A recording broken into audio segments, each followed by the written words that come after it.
Bonjour, c'est Véronique, jour 45 du défi de 100 jours pour plus vivre la magie au quotidien. Je suis heureuse de vous retrouver pour vous parler ce matin de mon approche du quatrième chakra, celui qui est là, dans le cœur, le vert. Voilà. Alors aujourd'hui dans le carnet du défi, il dit mon cœur est mon meilleur médecin et que un cœur ouvert, ben, ça permet de rayonner, d'être épanoui, etc.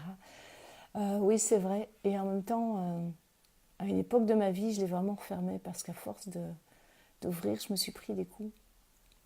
Et donc, voilà, c'est... Et je me suis rendu compte que j'avais pris des coups parce que j'étais pas assise dans mes chakras de base. Donc le quatrième chakra, il est vraiment à la croisée entre, entre les trois inférieurs et les trois supérieurs. Il est le centre. Et, euh, et ce matin, sans savoir que c'était proposé par le défi, j'ai chanté les sons des trois premiers chakras avant de chanter le son du premier. Donc j'ai fait Lam, Vam, Ram, Yam, qui est le son du quatrième. Donc je les ai fait sonner. Et après, en lisant excusez-moi, le livre du défi, je me suis rendu compte qu'il disait que pour pouvoir vraiment s'épanouir, rayonner, il est important d'être bien ancré, bien dans sa base, dans ses chakras de base. Et donc, quand j'ai un peu repensé à cette époque de ma vie où j'ai un peu refermé mon cœur parce que j'avais pris des coups, je me suis rendu compte que c'était aussi parce que j'étais pas posée, j'étais pas ancrée. Et que donc, en travaillant mon ancrage et en le retravaillant régulièrement, je peux alors encore plus revenir dans le cœur et rayonner. C'est juste la réflexion que je me suis faite ce matin. Et là, parlant du cœur, j'ai envie de vous représenter Oli, la fleur qui vient vraiment travailler sur le chakra du cœur. Et ce que j'aime beaucoup, si vous observez sa forme, c'est qu'elle fait une croix. Et donc là, il y a le cœur. Elle est à la croisée des chakras inférieurs et supérieurs. C'est intéressant de l'observer et d'avoir sa douceur, sa blancheur qui vient vraiment apaiser tout ce qui est contraire à l'amour. Alors, loin de moi l'idée que je suis complètement apaisée par rapport aux colères, aux rancunes, mais j'ai fait un sacré bout de chemin. Grâce à Oli notamment, et aussi vraiment, vraiment en étant beaucoup plus ancrée. Parce que c'est bien beau de travailler sur le cœur, de vouloir s'élever spirituellement et dans tous les domaines de sa vie, mais si on n'est pas raccordé à la base, pas dire que ça sert à rien, mais c'est pas solide. C'est pas solide, donc je pense que j'ai vraiment bien fait d'aller chanter les trois premiers chakras avant d'arriver au quatrième.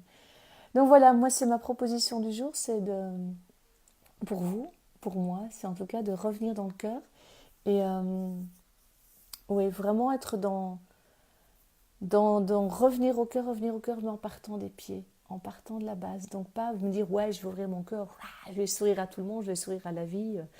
Là, je me réjouis parce qu'à 11h30, je vais faire une séance en forêt. Donc là, c'est un truc qui m'ouvre très très bien le cœur. Mais la forêt aussi, c'est pouvoir d'ancrer. Et pour pouvoir, c'est ce qu'on dit toujours, pour pouvoir s'élever, il faut d'abord être ancré. Pour moi, en tout cas, pour pouvoir être vraiment dans l'ouverture du cœur, c'est important d'avoir une base solide. Et ça me touche de dire ça parce que ça me renvoie à mes racines, à mon histoire, etc. Et oui, pour pouvoir vraiment bien être ancré, bien rayonner du cœur, il est important de revenir à ses racines, revenir à sa base, se poser, se sentir stable, et alors de là, on peut repartir. Et vraiment, vraiment, plus je vous en parle et plus je réalise qu'il y a quelques années, quand je voulais être dans le cœur, c'était compliqué parce que la base n'était pas solide. La base n'était pas stable. Et qu'avec tout le travail, tout le chemin que j'ai fait pour stabiliser la base, et bien maintenant, je pense que je peux beaucoup plus rayonner et me rappeler encore et encore, grâce à mon tambour, grâce à différentes pratiques, que je reviens dans ma base et de là, je repars. Voilà, voilà, c'est ce que j'avais envie de vous partager aujourd'hui en lien avec le quatrième chakra. Hier, je me suis encore bien amusée avec le troisième. Voilà. Mon petit bricolage jaune. Salut Ava, mon petit bricolage jaune d'hier. Ce soir, ce sera le petit bricolage vert. Surtout que je vais baigner dans le vert puisque j'ai la chance d'aller dans la forêt tout à l'heure. Salut Anne. Donc voilà, l'intention du jour, revenir dans le cœur en passant par la base. Vraiment, vraiment, revenir dans mes pieds, revenir dans mes racines. C'est de là que tout part. C'est vraiment de là que tout part. Voilà, je vous souhaite une merveilleuse journée dans l'énergie du cœur, l'énergie de Oli. Et on laisse faire, on laisse la magie agir. Je vous embrasse, belle journée, à demain, au revoir.